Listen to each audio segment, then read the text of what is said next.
সমকামিতা প্রমোট করে বিভিন্ন নাটক সিনেমা আমাদের দেশে তৈরি করা হচ্ছে। সম্প্রতি ঈদের একটি নাটকও এই বিষয়ে তৈরি করা হয়েছে। এটা নিয়ে ফেসবুকে সমালোচনা চলছে, বিষয়ে কিছু বলবেন? ভাইরা আমার, খুবই দুঃখজনক বিষয়, বিনোদনের নামে, নাটক সিনেমার নামে আমাদের দেশে অনেক অবৈধ বিষয়কে স্বাভাবিক করে ফেলা হয়েছে। আজ থেকে 15-20 বছর আগেও, 30 বছর আর 25 বছর আগেও এই সমাজে কোনো একটা পুরুষ কোনো একটা নারী বিবাহ বহির্ভূত সম্পর্ক করাকে অত্যন্ত দোষণীয় মনে করা হতো, শহরে গ্রামে সর্বত্র। ঠিক না ঠিক? নাটক সিনেমার নামে, বিনোদনের নামে যেগুলো দেখে আপনারা হাসি পান, আনন্দ পাওয়ার চেষ্টা করেন, বিনোদন পাওয়ার চেষ্টা করেন, সময় কাটাবার চেষ্টা করেন, এগুলোর নাম দিয়ে, এগুলোর মোড়ক দিয়ে এই তথাকথিত বয়ফ্রেন্ড গার্লফ্রেন্ড কালচারকে প্রমোট এবং প্রতিষ্ঠা করা হয়েছে এই সমাজে। এখন আর কারো বয়ফ্রেন্ড আছে, কারো গার্লফ্রেন্ড আছে এটা বলতে এখন আর মুখেও বাধে না, অর্থাৎ লাজ লজ্জা শরমটাও উঠে শেষ হয়ে গেছে। এটা খুব ভয়ঙ্কর একটা ব্যাপার। অপরাধ করার পর অপরাধ বোধ থাকা, এটা খুব তুলনামূলকভাবে, ওইটার তুলনামূলকভাবে সহনীয়, এটাও মন্দ, কিন্তু ওইটার তুলনায় কম মন্দ। আর যদি কেউ অপরাধ করার পর অপরাধকে অপরাধ মনে না করে, দোষ মনে না করে, এটা ভয়াবহ, এটা কুফরি, এটা ঈমান যাওয়ার মতো বিষয়। আমাদের সমাজে এই তথাকথিত নাটক সিনেমার নাম দিয়ে পশ্চিমারা সেই জায়গাগুলোতে কোটি কোটি টাকা ইনভেস্ট করে তথাকথিত আর্টিস্ট এবং শিল্পীদের কিনে নিয়ে তাদের দিয়ে বয়ফ্রেন্ড গার্লফ্রেন্ড কালচার প্রতিষ্ঠা করে জেনাকে সমাজে এস্টাবলিশড ইতিমধ্যে তারা করে ফেলেছে। আমাদের সমাজকে এখন আরেক লেয়ারে পচাবার জন্য, নষ্ট করার জন্য এখন তথাকথিত ট্রান্সজেন্ডার বাদ এটাকে প্রতিষ্ঠা করার জন্য নাটক তৈরি করা হচ্ছে। ইতিমধ্যে একটা নাটক, কত বড় দুঃসাহস চিন্তা করেন, ঈদের অনুষ্ঠান একান্তই মুসলমানদের অনুষ্ঠান, একটা ইবাদত। ঈদ একটা কি ইবাদত, ঈদের মতো ইবাদতকে ঘিরে যে অনুষ্ঠান করছে সেখানে সমকামিতা বা ট্রান্সজেন্ডার মতবাদ সেটাকে পুশ করে নাটকের মাধ্যমে ইবাদতরত মানুষগুলোকে নাটকের নাম দিয়া তাদের মধ্যে ওই ইবাদতের মৌসুমে সিজনে তাদের মধ্যে ইসলাম বিরোধী বীজ ঢুকাই দেওয়া হচ্ছে। তার মানে হলো যে আমাদের সম্পদ, আমাদের সোসাইটি, আমাদের ঈদ মানে মুসলমানদের আবহ, এইটাকে ব্যবহার করে সেখানে তারা মুসলমানদের বিরুদ্ধে বিষ এবং ক্ষতিকর জিনিস তারা ঢুকিয়ে দিচ্ছে। আপনারা যেগুলো সোশ্যাল মিডিয়াতে, ফেসবুক, ইউটিউবে বিভিন্ন নাটকের ক্লিপ, ভিডিওর ক্লিপ অনেকে বুধ হয়ে পড়ে থেকে দেখেন, আপনার নিজের অজান্তে আল্লাহর দ্বীনকে দুনিয়া থেকে বিদায় করার নীল নকশা যে সমস্ত নাটক সিনেমার মাধ্যমে হয়, আপনি সেগুলার প্রমোট করছেন, সেগুলার প্রচার করছেন, সেগুলার সহযোগিতা করছেন। এই জন্য আমাদের পরিষ্কারভাবে প্রত্যেকের অবস্থান নিতে হবে।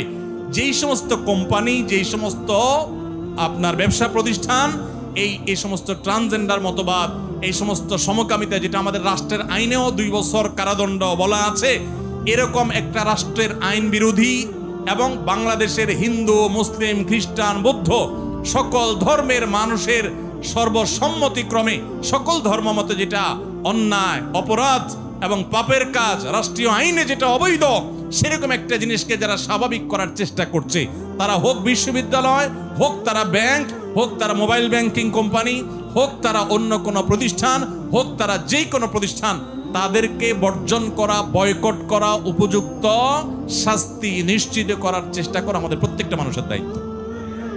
ভাইরা আমার, আমাদের সন্তানরা ট্রান্সজেন্ডার মতবাদ প্রতিষ্ঠিত হলে, তারা সমকামিতার দিকে ঝুঁকে গেলে পরিস্থিতি কি হতে পারে? আমেরিকার মতো দেশের অভিভাবকরা রাস্তায় নেমে এসেছে, কারণ গোটা সমাজের সিস্টেমটা ভেঙে ফেলা হয়েছে। আপনারা অনেকে বলতে পারেন এটা করে তাদের লাভটা কি? কোরআন খুলে দেখেন, কোরআন এমন এক অলৌকিক মহাগ্রন্থ, 5000 বছর পরে কি হবে কোরআন বলে গেছে, ইঙ্গিত দিয়ে গেছে। আল্লাহ সুবহানাহু ওয়া তাআলা বলেছেন, ফালা ইউগাইয়িরুন্না খালকাল্লাহ, শয়তানের অন্যতম একটা কাজ হবে মানুষের সৃষ্টির মধ্যে পরিবর্তন সাধন করে সেখানে পুরো সিস্টেমটাকে আপনার ভেঙে চুরে একাকার করে দেওয়া। নারী পুরুষের কোনো ভেদাভেদ তারা রাখতে চায় না।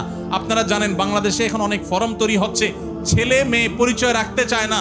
শুরুতে শুরু হয়েছে ছেলে মেয়ে, আবার ট্রান্সজেন্ডার, একটা হলো তৃতীয় লিঙ্গ যেটাকে বলেন আপনারা, অর্থাৎ হিজড়া, সেটা তো একটা জিনিস, সৃষ্টিগত ব্যাপার, ওইটার ব্যাপারে তো কোনো ভিন্নমত নাই। তারা তো আল্লাহ সৃষ্টি, ওইরকমই তারা থাকবে, অথবা তাদের ট্রিটমেন্ট করে একটা পর্যায়ে তাদেরকে আনা যাবে, তাদের অধিকার সুসংরক্ষিত, সাংবিধানিক ভাবেও ধর্মীয় ভাবেও। কিন্তু তথাকথিত ট্রান্সজেন্ডার এবং এই ট্রান্সজেন্ডার উপরে ভর করে সমকামিতা সমাজে প্রতিষ্ঠা করার যে অপচেষ্টা, এইটার বিরুদ্ধে খোদ আমেরিকাতে অভিভাবকরা রাস্তায় নেমেছে। রাশিয়ার মতো দেশ, চায়নার মতো দেশ, তারা বলে দিয়েছে এটা সন্ত্রাসবাদ, অ্যাগ্রেসিভলি তারা এটা ঢুকাচ্ছে।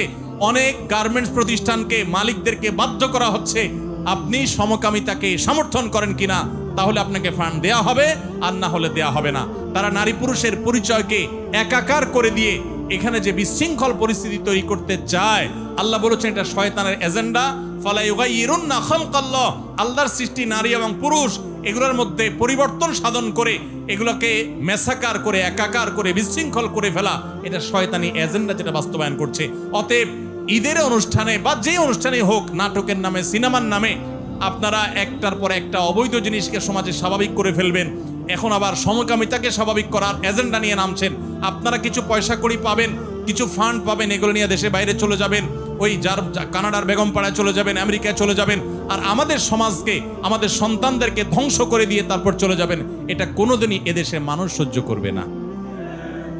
অতএব রাষ্ট্রবিরোধী, আইন বিরোধী এই সমকামিতাকে যারা প্রমোট করছে, তাদের ব্যাপারে আমাদের সাবধান হতে হবে, সতর্ক হতে হবে, দায়িত্বশীল হইতে হবে, এবং আমাদের প্রত্যেকটা মানুষকে তাদেরকে বর্জন, বয়কট সর্বতভাবে করতে হবে।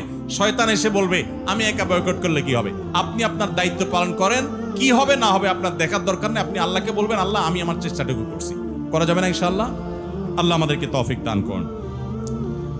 চট্টগ্রামে একটা প্রচলিত কথা আছে, পীর না ধরলে নাকি বেহেশতে যাওয়া যাবে না, সরাসরি নাকি আল্লাহকে পাওয়া যায় না। কথাটা কতটুকু সত্য? এটা শুধু চিটাগাংয়ের কথা না বাজি, পুরো দেশে এগুলা কথা মানুষ কয়। শুধু চিটাগাংয়ের কথা না, এটা সারা দেশেই মানুষ এরকম কথা বলে যে কারোর পীর না থাকলে সে জান্নাতে যাবে না, আর আল্লাহকে পাইতে হলে মাঝখানে ভাই হিসাবে পীর লাগে। দেখুন, এটা একেবারে ভিত্তিহীন কথা। কোরআন হাদিসের কোনো কোথাও এর কোনো নাম নিশানা নাই। মনে রাখবেন, হিন্দুদের বা অন্য ধর্মাবলম্বীদের সাথে মুসলমানদের যেসব বিষয়ে পার্থক্য আছে, এই পার্থক্যগুলোর ভিতরে প্রধান পার্থক্য হলো তারা ঈশ্বরকে পাওয়ার জন্য বিভিন্ন দেবদেবীর আশ্রয় নেয়, তাই না? দেবদেবীর পুজো করে, তারা তাদের ঈশ্বরদের পাইয়ে দেয়, তাই না? ডাইরেক্ট না। তাদের জ্ঞানের জন্য তারা সরস্বতীকে পূজা করে, আরেকটার জন্য আরেকজনকে পূজা করে, দুর্গার একটার জন্য পূজা করে, এগুলো সব বিভিন্ন দেবদেবী পূজা করে তারা ঈশ্বরকে সন্তুষ্ট করতে চেষ্টা করে। মুসলমানদের মূল থিমটাই হলো ইয়াকা না'বুদু ওয়া ইয়াকা, তোমারই শুধু ইবাদত করি, কোনো দেবদেবীর না, কোনো ভায়ার না, কোনো মিডিয়ার না, কোনো মাধ্যমের না, কোনো পীরের না, সমস্ত ইবাদত শুধু কার? আর তোমার কাছেই শুধু সাহায্য চাই, এটাই তাওহীদ, আর এটার বিনিময়ে আল্লাহ জান্নাত দিবেন। এজন্য কোনো মুসলমান, কোনো ভাই আমার, কোনো বোন আমার যেন শিরকে লিপ্ত না হন, ভাইরা আমার।